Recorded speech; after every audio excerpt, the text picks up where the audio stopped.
kulanti wacan wanaagsan daawadayaal halkan waa warsan news waxaad ku soo dhawaataan wararkii ugu dambeeyay Soomaalida ee caalamka qaybtana waxaynu ku eegi doonaa Greega oo qaadaysa dhabaha aqoonsiga Somaliland xog iyo macluumaad dhameystiran sababta xilligan ku soo beegtay waxa ay ku micneynayso Greega talaabada Greega hadii ay qaado waxay uga dhigan tahay Somaliland macluumaad dhameystiran ayaan halkan idinku soo gudbin doonaa wax kale oo aan qaybtan ku eegi doonaa hadii ay buuno wadmo idinkana aad ku daawad doontaan maanta waxa uu qorsho u yahay in mar kale xubnaha siyaasiyiinta mucaaradka iyo madaxda dawladda federaalka Soomaaliya ay isugu yimaadaan kulan wada hadal ah oo lagu ambaqaadayo wada hadaladii soo bilowday maalintii Khamiista ahayd macluumaad dhameystiran amniga Muqdisho si aad ah loo adkeeyay wadooyinka caasimadda oo lagu arkayo ciidamo xoogan qaarkoodna waa la sii xiray oo dhaqdhaqaaqadoodii ayaa hakad la geliyay maxaase ka jira in shirkan uu ku beeri doono farmaajo maalmaha soo aadan macluumaad dhameystiran ayaan halkan ku eegi doonaa soo dhawaada saaxiibayaal lamaantiina haddii aad ugu cusubtiina ku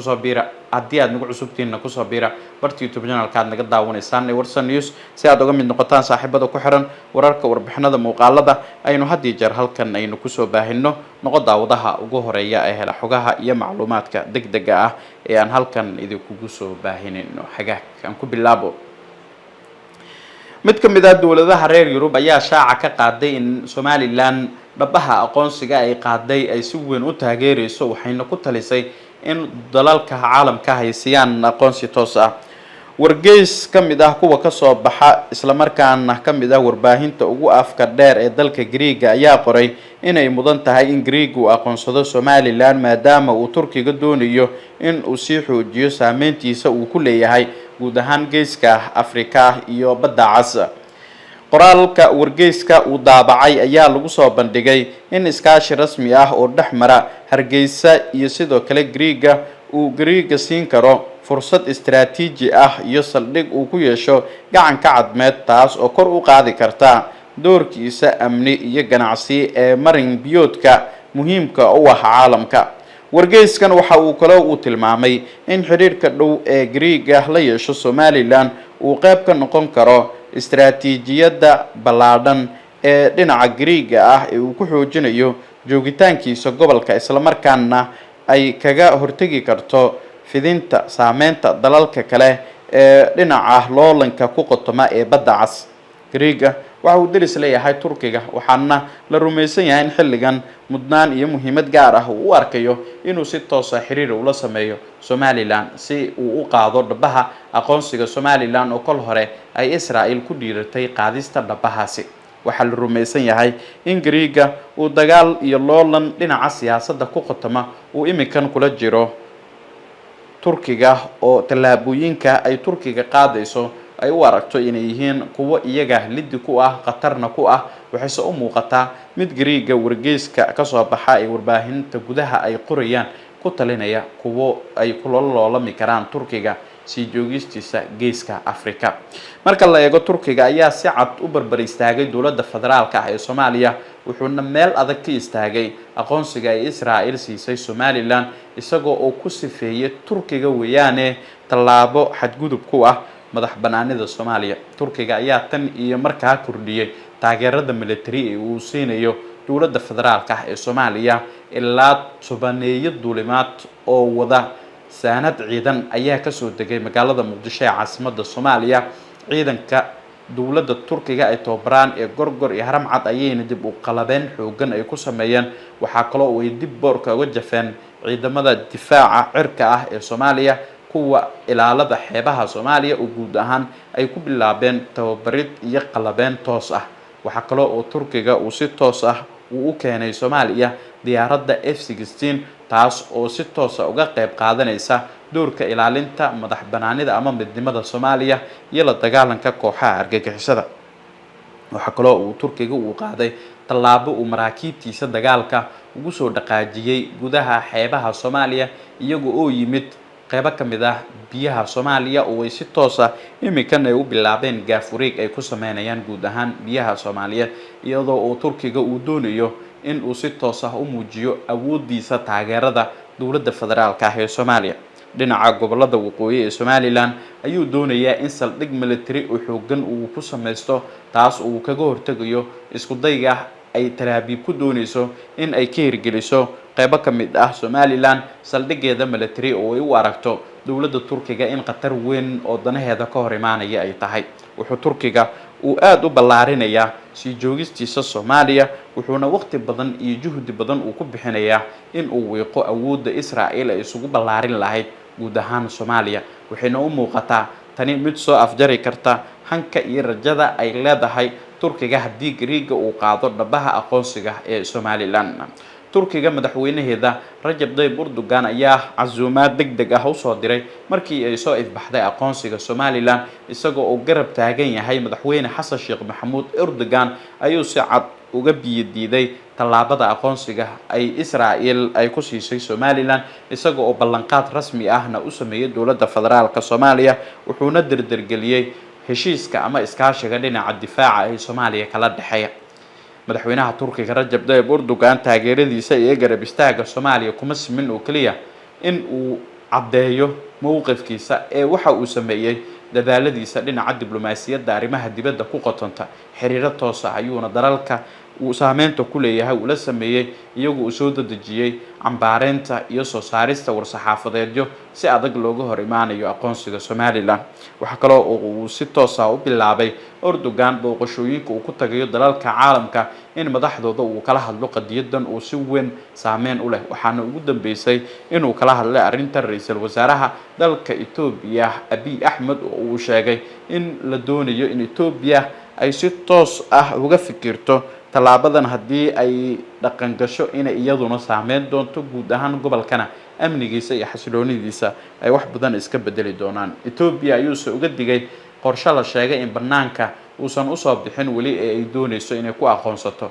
Somaliland. wuxuuna sheegay in Itoobiya ay muhiim tahay danaheeda doonista biyo mareenka in dowladda federaalka Soomaaliya kala xaajooto oo waysan ahayn in ay qaado tallaabooyin lagu wiiqi karo midnimada iyo wadajirka dhulka iyo dadka Soomaaliyeedba.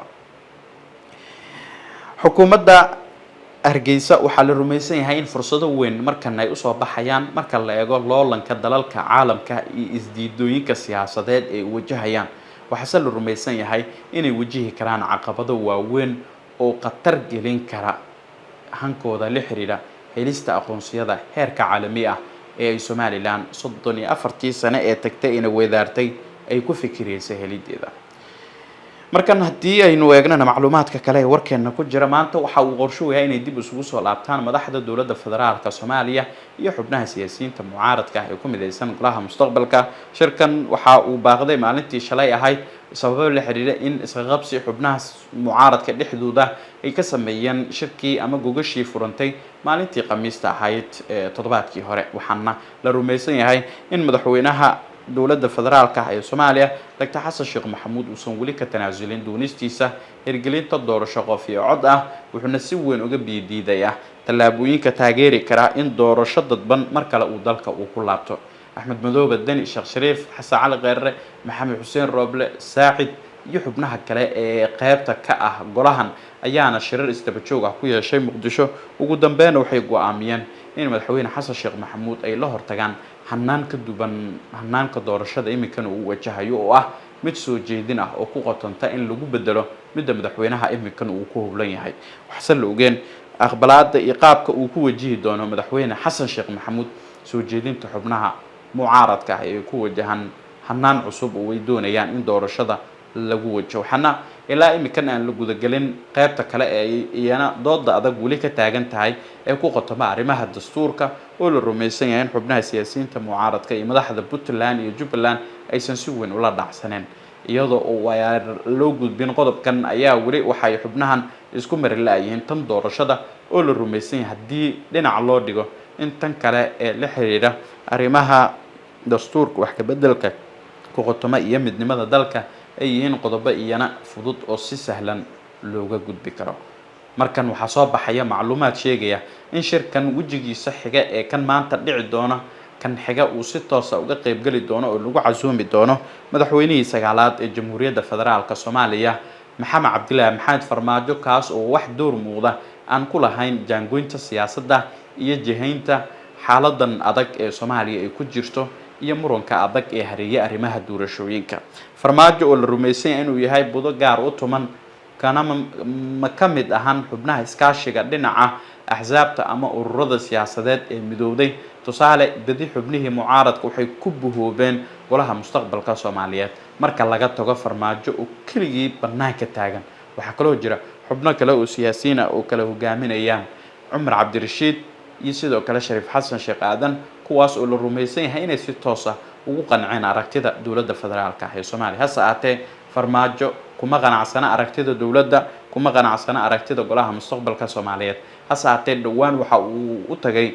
madaxweynayaasha Puntland iyo Jubbaland uu ku biiriyay taladiisa ku qotanta xaaladda adag ee dalka uu ku jiro iyo sida ay tahay in looga gudbi karo. farmaajo ayaana xubnahan kula taliyay in ay tanaasul ka muujiyaan qodobada ay suurtagalka tahay in laga gudbi karo, wuxuuna ku booriyay in natiijo wax ku ool ah shirkan ay kala soo tagaan. wuxuu kaloo uu baaq u diray madaxweyne Xasan Sheekh Maxamuud uu ku sifeeyay in ay hortaalo fursad weyn xilligan ay tahayna inuu ka faa'iideysto oo ah in si dhab ah oo niyad sami ah uu ku wajaho wada hadalladan si looga gungaaro. madaxweyne Xasan Sheekh Maxamuud ayuu farmaajo waxa uu kula taliyay in uu dhinac iska dhigo dantiisa gaarka ah ee uu ka fikiro danta caamka ah oo micnaheedu tahay in Maxamed Cabdilaahi Maxamed Farmaajo uu si toos ah imikan dowladda federaalka Soomaaliya ugu soo gudbinayo fariimaha la xiriira dhinaca midnimada iyo wadajirka dadka Soomaaliyeed, isagoo uu ku boorinaya inay muhiim tahay in xilligan dalka marxaladda adag ee hubanti la'aanta ah in laga gudbiyo. marka uu tago miiska wada hadallada ay fadhiyaan golaha mustaqbalka iyo madaxweyne Xasan Sheekh Maxamuud, waxa uu ku biirin doonaa taladiisa ku qotonta arrimaha la xiriira siyaasadda Soomaaliya. waxaana la rajeynayaa in shirkan maalmaha soo aadan la soo gabagabeeyo. wakiilada beesha caalamka qudhooda dhowaan qoraal ayay soo saareen si aad ay u soo dhaweeyeen niyad sami ayayna ka muujiyeen in natiijooyin miro dhal ay ka soo bixi karaan. waad ku mahadsantihiin gunaanadka muuqaalkan haddii aad nala soo gaarteen saaxiibadeena qiimaha badan oo warkan midkii saxiintu dib u kulmi doono. nabadiino.